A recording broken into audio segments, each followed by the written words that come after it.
And, there's been the pace of progress is accelerating. And this is really because, as they've talked about, they're no longer compute constrained. They do have this, millions of cars on the road gathering data there.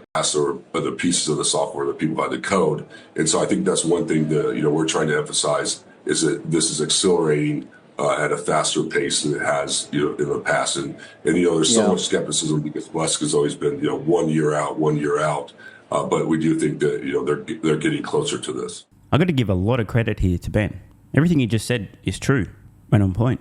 He understands the concept of Tesla's end-to-end software, which was trained purely on video. They've deleted a fuckload of puzzle pieces, a jumble of C++ code, many tens, actually hundreds of thousands of lines of code gone.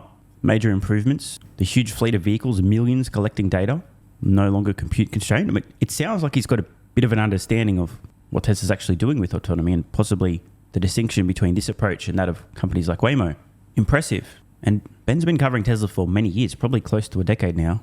It's good to hear some folks on Wall Street from that world starting to recognize what's happening with autonomy. Although there is still a fairly strong disconnect between overall consensus on Wall Street versus what I personally think and even what folks like ARK Invest think is around the corner.